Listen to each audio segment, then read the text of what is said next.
everybody, it's me, Erin Carere, and you're watching The Modern Oracle on 1-2 Radio on YouTube. If you are watching live as this airs, it is Tuesday, August 11th, 8 a.m. Pacific time.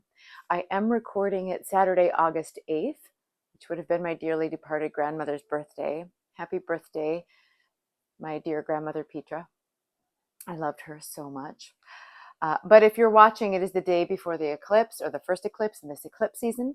If you watched last week, we talked all about the eclipses of August 2026 and how you can use that energy.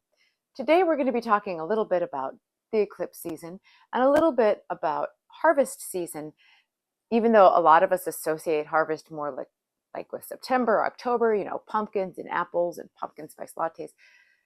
To me, I've been thinking a lot about that word harvest, because many harvests begin in, depending on where you are in the northern hemisphere, June, July, August, right? Depending on what you're harvesting. And I thought every second Tuesday of the month, we're talking about love and relationships. I thought, what are we harvesting in August in this eclipse season regarding love and relationships? Because it's not so much about, it is about abundance. Harvest can be about abundance. But more specifically, I think more accurately, the word harvest is about truth. In the olden days, or if you are, say, a farmer, you know now what your harvest is actually going to look like, what is actually happening, right? It's the moment that we discover what we've actually been growing, what we've actually been creating, what we are actually going to reap from what we have sown. Well, I think that's really great for relationships as well, for us to consider. What is the relationship I'm actually creating, right? So this is a wonderful time for you to ask, what relationships are nourishing you? What relationships are leaving you depleted, taking too much sun, too much water, too much of the nutrients in the soil, right? What have you been planting in your life, in your love relationships, and in your life in general with your attention? What seeds have you been planting with your intentions and attention? And then how have you been growing that? What have you been watering? What have you been nurturing? What have you been feeding? That's what we're going to be talking about this week, right? We're going to be talking about harvesting relationships, not because we're trying to only profit from relationships, but because we are working in an ecosystem in which we will pay attention, give care, offer nurturing, and also hopefully receive back, right? Reap what we have sown. Also, we'll talk a little bit about the eclipses again regarding relationships. And we're going to just talk a little bit about, I thought for the modern oracle of the week, it would be Ferragosto, which is the day of the Assumption of the Virgin Mary. But in Italy, which of course is my other home, August 15th is Ferragosto. And we'll talk a little bit about that when we get there. So, all right. Like I mentioned, before I go on, this show is brought to you by me, Erin at 12listen.com. That's 12listen.com/Erin, Erin. You can find me at 12listen.com/Erin if you want to come find me, talk with me, book a session with me. You can also find me on Instagram at 12listenerin and TikTok. I think it's Erin C. I was in a mood. What are you going to do? I should really change that. And if you want to come find me and ask your questions, you can also chat. I'll be checking in today. Throughout the show, I'll be checking in on the chat room from afar. The chat room is the little chat here on YouTube. So go ahead and enter your questions or comments in the chat, and I will be happy to respond. So let's move back to relationships. Relationships in this high summer. High summer holds the earth, hearts all whole. Now, relationships are living ecosystems. Sure, some of it is an emotional ecosystem rather than, say, soil and sun and water and miracle grow. But Every conversation in your relationships, each of them, every conversation plants a seed. Every boundary waters something, limits something else, right? Every resentment, that's like growing weeds. And it's not that we are free of resentment. It is about how do we handle these weeds? Where are we growing the roots? What are we deepening in our relationship? Remember that every act of forgiveness, that will actually change the soil in this ecosystem of your relationship. So, as I mentioned at the top of the show, it's a really great time for us to ask, what relationships in my life are bearing fruit right now? Is my love relationship, if I'm in one, is that bearing fruit? And if so, what kind of fruit? Really important. Is the fruit overripe? Is it rotten? Hopefully not. Is it small and hard and there's just not enough water to make it juicy? Or is it just, if you'll pardon the metaphor or enjoy the metaphor, a juicy, ripe peach? You know what I'm saying? Right? So what relationship is finally bearing fruit? Is bearing fruit? What kind of fruit? This is just for you to think of and let the answers arise out of the ethers as I ask these questions. Are there relationships in your life that have run their natural course? And it's time to move on to a different kind of crop, if we're extending the metaphor. Where have I been investing and the dividends are paying off? Where have I been investing in barren ground, right? Where is love not being reciprocated? Am I harvesting peace or am I repeating patterns that block me from having peace? These are just questions for you to understand the lay of the land of your relationships right now. Not to build resentment, not to create any shocking action right away, unless you've been thinking about something a long time. Because we want to say, okay, I can see where this relationship, I've really invested, it's really paying off. Here are some relationships I haven't invested in as much, and I want to. I want to invest more. Here are some relationships where I've been investing too much, and I want to step back and consider if I really want to keep doing that. Because what harvest season is asking us is to appreciate what's healthy, what's working, right? We all love to go to a farmer's market or a stand on the side of the road or the grocery store. And we love to find a big, beautiful, juicy peach. I love the smell of a peach that's just about to hit its peak ripeness. I love to bite into it and that juice dribbles down your cheek. That is a sign of everything having gone right, or many things having gone right. That peach has grown on a tree with roots in the right soil, getting the right kind of water, the right kind of sun. That's what we appreciate, and we can appreciate that also in our relationships. But it doesn't mean that difficult relationships must have trees that are chopped down, right? We don't have to end those.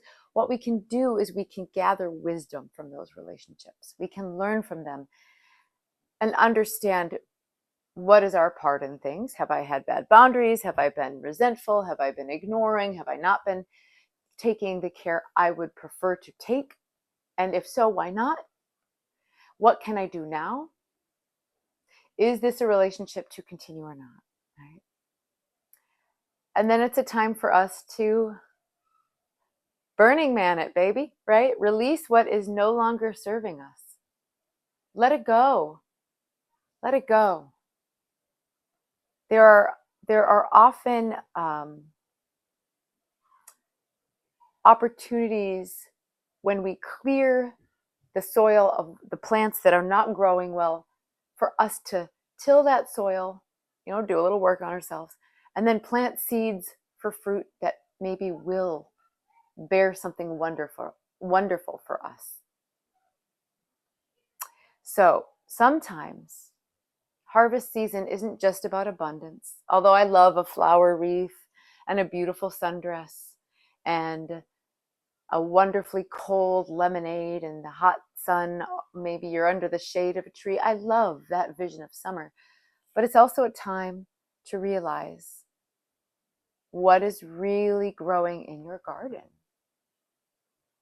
Sometimes the greatest harvest that you can have is realizing that, you've become somebody who no longer accepts small little hard fruits or fruits that aren't growing, or trying so hard to grow fruit that just isn't growing in the soil, right? You're not going to accept what isn't working anymore.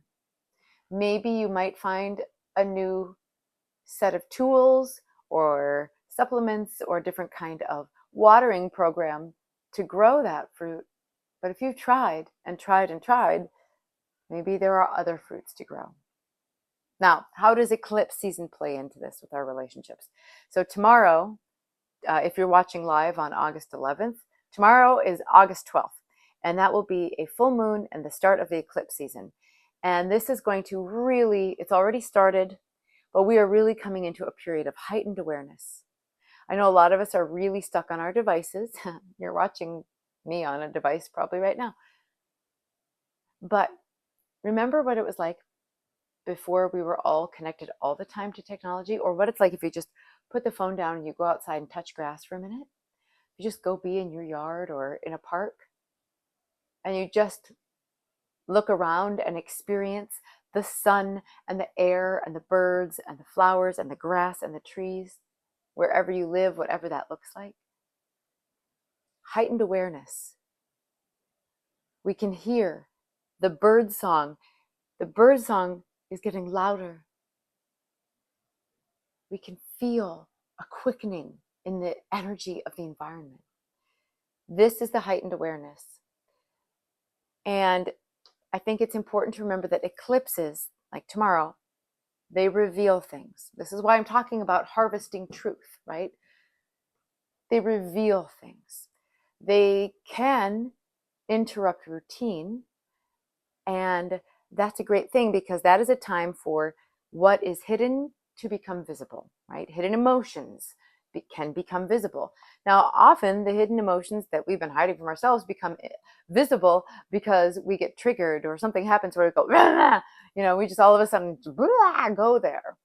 Maybe it's emotional sadness. Maybe it's joy. Maybe it's desire. But these things come visible at this time. And then another thing that can happen in an eclipse season is old stories might surface and relationships might reach turning points. And that can be a good turning point. Yes, we're going to move in together. Yes, we're going to get engaged. Yes, we're going to buy a new home together. Yes, we're going to plan a vacation together. But also, they can reach other turning points. Yes, we need to begin to communicate differently, and we need to sit down and have a serious talk about how we communicate with each other, because we want to preserve the relationship. Or, yes, this is a time to end this particular relationship or end this phase of the relationship. Just turning points in general, right? Let's look at the axis of this eclipse now. Sun is in Leo. We know Leo is all about the heart, these big-hearted, creative people. I know we think of Leos like J-Lo, Madonna, and we think of them as performers, and they do perform, but it's an authenticity. It's an authentic expression of self, like Madonna herself said, right? You express yourself, right? Leo is about joy, being seen, and individual expression. Whereas the moon, the full moon, is in Aquarius. And Aquarius is about, of course, intellectual progress, community, friendship, groups, collective wisdom, collective future vision, healthy detachment, sometimes unhealthy detachment, just plain old detachment. And so the things that might be revealed during this particular phase of the eclipse season might be things like where you have not been living your authentic dream for yourself, where you are not being authentic, where you have confused belonging and abandoning yourself, where you are abandoning yourself in order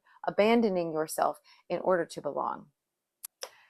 So during this eclipse season, in particular, the eclipse that's happening tomorrow, Wednesday, August 12th, this is a time for you to look for the illusions to fall away. And therefore, this is a great time for anyone who's in an unrequited love relationship to stop it, right? Snap out of it, right? If you are in an unrequited love relationship, call me, come find me. I'm very good at helping people get out of those.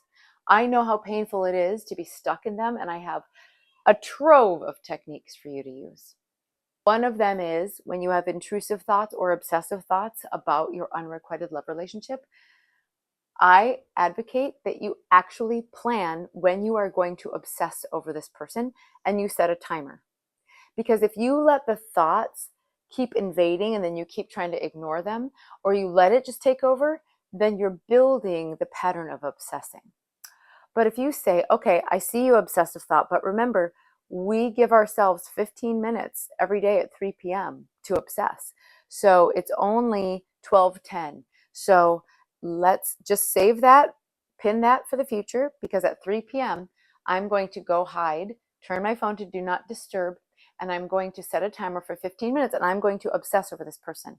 I'm going to think about them, think about them, think about them. You can think about whatever you want, but I highly recommend you think about what is actually happening between the two of you. Because the thing is that 15 minutes of active concentration on this person will start to get boring and frustrating and maybe even angering, which is good because it's a sign that a boundary needs to be drawn. Just in case you can hear the fighting in the background, my neighbor is a single mother with 4 children. She's amazing. Let's bless her and send her all the energy in the world. They're 4 good kids. They're very good kids, very darling good kids, but they're 4 kids. Another thing you can do for your relationships during this time of the eclipse is realizing you don't have to work to earn love.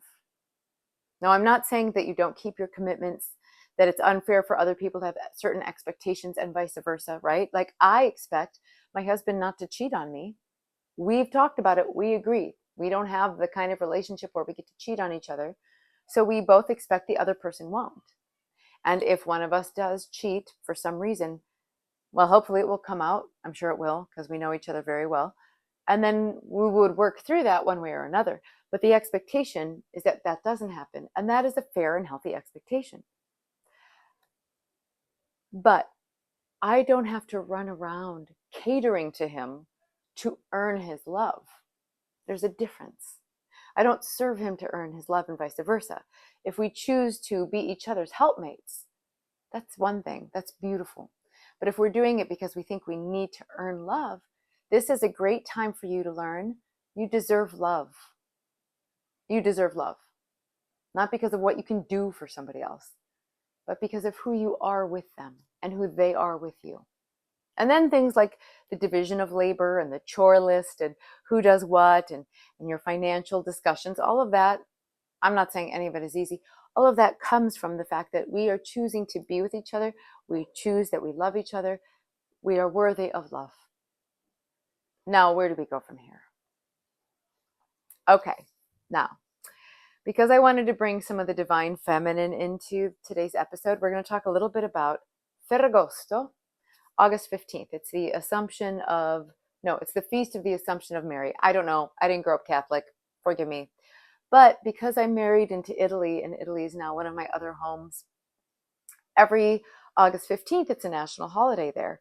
And if you are in almost every city in Italy, aside from extremely touristy areas, you will see all the shops have, signs on that they closed for Ferragosto, closed for vacation, ferie, F-E-R-I-E, that means vacation, closed. The Italians, writ large, just take their vacations. Many Europeans do. And of course, they might take the whole month of August off, but a lot of shopkeepers who are in town will definitely take that day off or that week off. Now, Ferragosto comes from an ancient Roman tradition, and if you've spent time in Italy in August, you know it is hotter than the blazes, as my dad would say. Well, he doesn't have a southern accent, so he would say, hotter than the blazes, because he's from Minnesota. but it's really darn hot. And so it's just too darn hot to even be doing a lot of things. Plenty of places in the world we could feel that way about mid-August, right? What I love about Ferragosto, and where I would like for you to put it in your heart, is its connection to the Divine Mother. That the Divine Mother is saying to you, you know, we've associated via the Catholic Church, we've associated Ferragosto with Mother Mary. But to me, what this is really about is about nurturing and allowing rest. Because what do we do with little children? We give them naps. We let them play. We actually do put them to bed for naps. When was the last time you took a nap? Now, if you're me, that answer is Thursday, a couple days ago. I love a nap. But I'm saying, where can you give yourself divine rest? Holy divine rest. Maybe you don't nap, but maybe you are saying, I am going to set an intention that on this day of the Divine Mother, here where we are reaping what we have sown in the middle of harvest, in the middle of summer, in the middle of all the beauty that is summer, depending on where you live. I'm going to be in the Midwest where it is green and lush and the flowers, right? I am going to pause to enjoy the beauty of Mother Nature. Okay, I want to offer a journal practice for those of you who like the journaling prompts. I know there are some of you who really love them.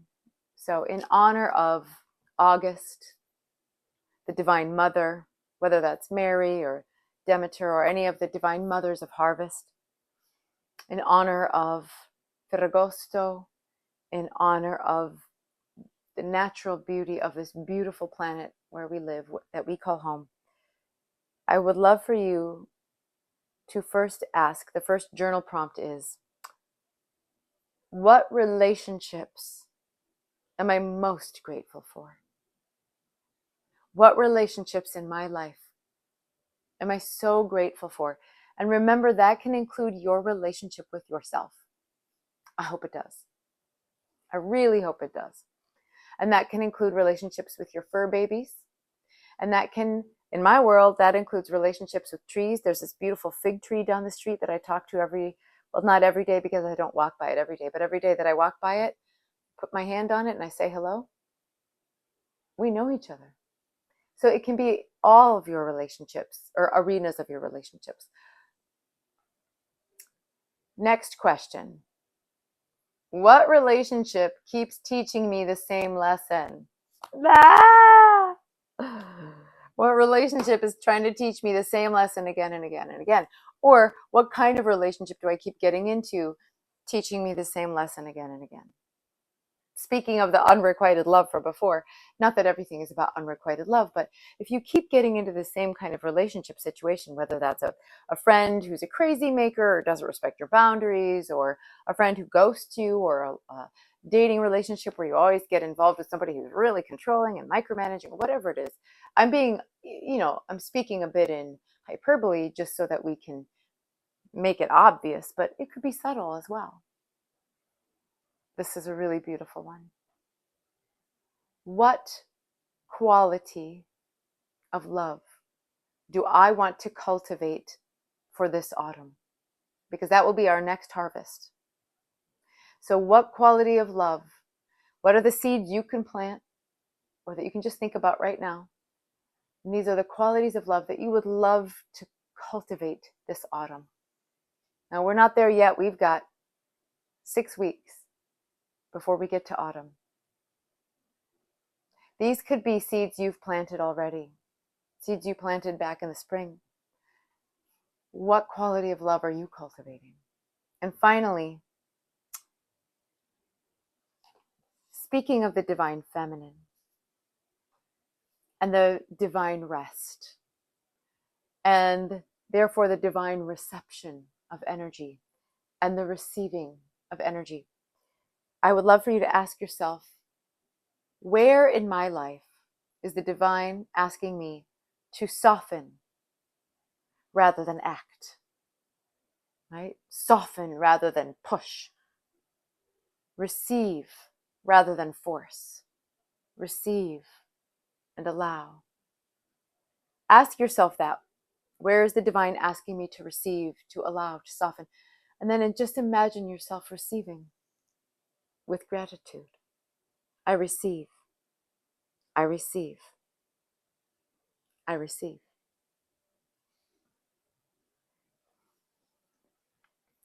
I want to make one thing clear. This harvest is not about judging. We're simply observing so that we can continue forward on this course or make the course corrections necessary to cultivate the love we want in the next season.